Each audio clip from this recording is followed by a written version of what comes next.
Everybody. So something's been coming up lately in some sessions I've been having in doing work with people, and we were talking about it, and we just thought we wanted to share some ideas with you. This is for the person that feels like they need to take care of somebody else, whether it's their physical state, their emotional state, their well-being in some way. And often I see this come through in worrying. Well, I need to worry about them because they're not caring for their own health. So I've stepped into that role of caretaker for their life. And there's so many different aspects to this. First, just to start as a backdrop, I believe that all of us are interconnected. We're all connected through a grid of energy. This can be shown through quantum physics. We'll put a little link in the comments about that if you want to learn more about that. I also think we are collaborative beings. We work better in community and we support one another. So that's a given. The other thing is that I believe that we are all as one through the law of one. So we are literally parts of the one. So I do know that we are connected in that way. It doesn't mean to be uncaring or non-supportive, but what happens when you worry for another person is that you're lending what we might call negative or dense energy to that already tough experience. So if somebody's going through something with their health or something that's really stressful in their lives, when we add worry, it adds weight to that situation. It just makes it worse. What can we do, or what we can do rather, is to add unconditional love. There's such a high vibration to that. We can imagine this person in pure health. We can imagine their situation improving, where different things happen in their life to enhance their situation. These things can transform it by adding positive or life-enhancing energy to the situation. So, what do you think about all that, Kevin? Yeah, something that just popped into my mind is that the approach that you're outlining is really bringing balance back to the equation. Because if there is dis-ease or disease or anything afflicting us, can only occur in an imbalanced environment, imbalanced system. And so if we're out of balance or we've shifted to an acidic from an alkaline state, then that's where physical things can breed. If we're burnt out on work or we're frazzled, we're burning the candle at both ends, that can lead to mental, physical, emotional imbalance and dis-ease. Mm-hmm. And so, yeah, if we are adding to that imbalanced equation, that's just going to make it even more challenging to find balance again. Mm-hmm. So, and the other challenge is it's a slippery slope. It's very easy to wring our hands and lean into that. Oh no, you're so in need, and I am the one that needs to do the thing. Mm-hmm. But I need to step in as your protector, caregiver. I can help you feel better. It's my responsibility to step in. But then what's the origination point of that feeling of a need? I need to be involved in XYZ because otherwise then what happens? Mm-hmm. And so often if we're holding up that mantle, if we're carrying that weight with us, it's because we've been the peacekeeper in our family growing up. We've been maybe we had a lot of things put on our plate at a very young age that kids necessarily aren't supposed to have to be responsible for. Mm-hmm. And then that becomes embedded as our operating system. Right. And I have to do this or everything will fall apart. Right. That becomes the unwritten belief. If I don't, then what could happen? People could die. Right. What would they do without me? Everything, the whole system would fall apart. Which in and of itself is another expression of imbalance. Yeah. Because we are hemorrhaging our energy trying to fix, trying to mitigate, trying to manage others. Right. And what's happening to us? Right. We're falling down that same slippery slope. So I think for me, the name of the game is really balance and turning inward. We talk a lot about that. Like we see so many things outside of ourselves, like, oh, well, if I could only adjust that or help that or fix that, or if this were better, then I could feel better in my life. And that might be some of the distraction. Like if I'm caretaking for all these others, then I'm not thinking about what's going on internally with me. I'm not seeing my own check engine light blinking because I'm so busy looking at everybody else's check engine light.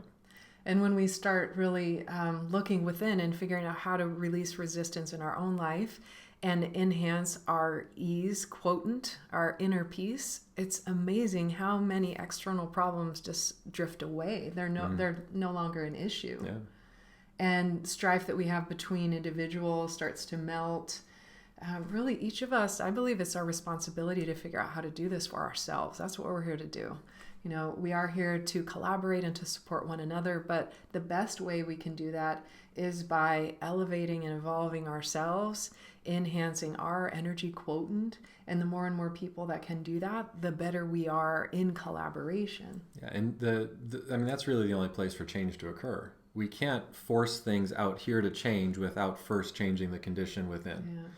So if we are cultivating a space or condition of scarcity, of fear, of worry, of lack, of responsibility for the happiness or well-being of others, those are all such heavy weights to carry. And it takes a toll. And I mean, I can almost guarantee if somebody's listening or watching who is maybe feeling some reflection or feeling some identification with what we're talking about, there's a good chance from personal experience that you are having some either depressive or anxious thoughts. You are going through feeling maybe unworthy, not good enough, not lovable. And a good way to kind of get the fix of feeling better is giving of ourselves to others. So what would your prescription be? They're not going to like it. Turn that lens on ourselves. That's the only place, that's really the only place that we can be effective. We can't help anybody else change. We can show by example. We can lead by example of just doing us. Like, okay, where am I off? Where am I judgmental? Where am I out of balance? And then and they're going to be different for all of us. Every single one of us is going to have different imbalances, different expressions of either self-preservation, which in this instance, this attachment or this need to help others or to fix others, there is self-preservation within that. I have a job that's important and I'm needed. It allowed me to be accepted. It enabled me to get praise or get approval in some circumstances. And in some families, they needed to be the glue that held it all Right. together, or things may have fallen apart. Absolutely. Yeah. So, I mean, as a practice, the best thing, I think it really goes back down to awareness. Self-awareness is so a I huge recognize first. I'm reaching out to and stepping in to caretake others, even though I'm very stressed out right now. That's exactly where I was going. When I'm stepping into that role, how do I feel? Do I feel balanced and peaceful and resonant with love and with abundance and healing, or am I going into it stressed and worried and scared and kind of, holding on for dear life? Am I white knuckling it? I think that's a very important distinction for everybody to make on their own. If it's the former, then I think you've already turned that lens. You're already broadcasting that light and love from inside, and there's checks and balances going on. And so you're walking the walk, and you're doing the thing for yourself, which makes being the change that you want to see in the world, not to harp on cliches, that much easier to broadcast. If it's the latter, and we find ourselves in distress or in heightened anxiety or fear when we're going to help others, or when we're looking to be of service, that would be the most important thing to address in my mind. Because I think you mentioned it with energy. If somebody is in a distressed state and we are trying to help, but we're also in that distressed state, all we're doing is adding fuel to the fire. Compiling stress. Right. Yeah. So we need to, we don't need to do anything. Yeah. But if we want to have a better time in the service of others, being of service to ourselves first in a balanced way, in my experience, is one of the fastest ways to get to that, of really being of service and being present when someone else is going through something challenging. And how do you discern between, am I just being egotistical, self-centered, not helping my fellow family members or neighbors? How do you discern that difference? That one for me takes some practice, because it's separating ourselves from our ego. And a lot of times that ego or the id is going to be looking for more of that pleasure, looking for more of that approval, looking for more of that I'm getting a lot of feedback when I'm doing something for others that is enhancing my own self-esteem. Right. Okay. Because chances are id and ego, they are outside in expressions. We express them outwards with the hopes of getting some return on that expression. And so if it's something where we're feeling scarce and we need that ego boost, if that's the reason we're doing something for someone, oh, thank you so much, you're so great. Because that provides me the sense that, like, I'm valuable, I'm providing something, and that gives me purpose or meaning. So it's a practice, but it does take delineation of what are my drivers, what are my internal drivers. Is it my system, which is survival based, or is it my heart center, my energetic core? I call it our quantum engine, which is really the fuel for that is love. And if we're not filling our fuel cell with love, how can we ever think that we could fill anyone else's completely? Yeah. So energizing the self, from the inside out, at the love center, at the core energy center. So not the false self, which would be the ego. So we're enhancing our own field. We're tapping into that quality of love. We are feeling a sense of ease, lack of resistance. And when that is spilling out, then we're sharing that with others. Or I think sometimes by radiating unconditional love, by providing positive emotional of kind of a foundational base and of operation. Support, that can also enhance our own energy. Well, not only that, but if we are filling up our love meter or our love battery, that the byproduct of that is an increase in the resonance of that frequency. And so just by doing that, we're already operating at a different energetic level. Then if we go with intention and look to help others or impact others, with what you just said, it's magnified exponentially. So if we're coming at it from a depleted level, but white knuckling it, trying to help others, we're pouring fuel on the fire. If we fill up our own meter with discernment of where is this motivator coming from? Where is this voice coming from? Is it coming from a place of scarcity, resistance, or trying to move away from something I'm not aligned with? Or am I going towards something positive that feels good from the inside out? It changes the entire equation. Then we are, not only are we hosing down the fire, we're planting the seeds, we're fertilizing the soil, because our garden on the inside, the fertilization, the cultivation that we've done on the inside is broadcasting out. Then if we focus with intention, that's magnified. So in the example of, let's say, a sick parent, because we're not happy about that, right? So we're allowing that emotion to process. I feel grief, I feel sadness, I feel discomfort, I feel empathy that my parent is going through this.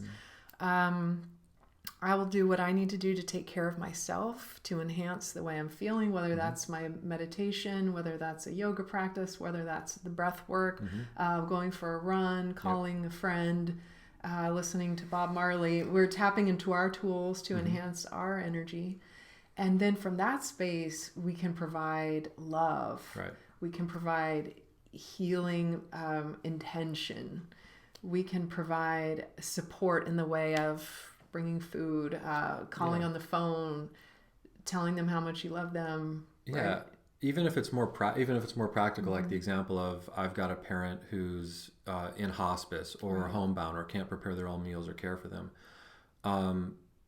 that can be a very overwhelming and taxing relationship, evolution of relationship.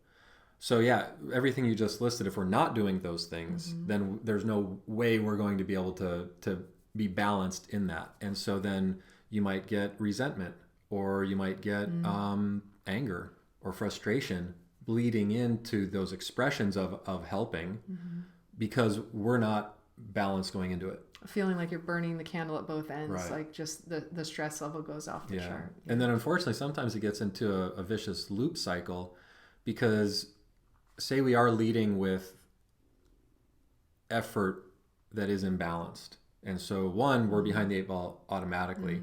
We're going to get to that burnout point probably much more quickly. And then if we do feel like, okay, I just need to take some time for myself, then the guilt kicks in. Right. Which loops us back to, oh, I need to be helping others. Right. And so if that's the voice we're playing, please do recognize that's not us. That's not our heart core. That's our conditioning, which we experience because it's part of our systems. But usually as a part of shame. 100%. Yeah. Absolutely. So, and it's one of those, everybody needs to find their balance, and it's not going to look the same for everybody. Some people can take 5 minutes in the morning, do some breath work, and be good for the whole day. Some people wake up and they meditate for an hour, they go for a run, and then they do another practice in the evening. It's up to us to figure out what works and what really resonates with us. Some people love getting up early and knocking it out. Some people don't. Want to work in a garden. Absolutely, for 100%. But releasing judgment and comparison, I think, is another massive key to the whole thing, because nobody is us. Nobody is in our specific situation. And so the individual application is going to be different, but the universal is the balanced way is the way. Anything else is going to throw us out of balance, and then we're either going to feel resentment or frustration, anger, scarcity, fear, whatever it is, and then we start white-knuckling life. Then we get into immune system issues. Then we get into cortisol level issues. Then we become sick also. Then we get into adrenals. Exactly. Yeah. All right. I think that's about it for for this share. If you have comments, let's talk. Personal expression or personal examples. Anything that let's poke holes in it. If you're watching this and you're disagreeing, let us know, and let's keep the conversation going. Yeah. Absolutely. All right, you guys, have a great day. Bye.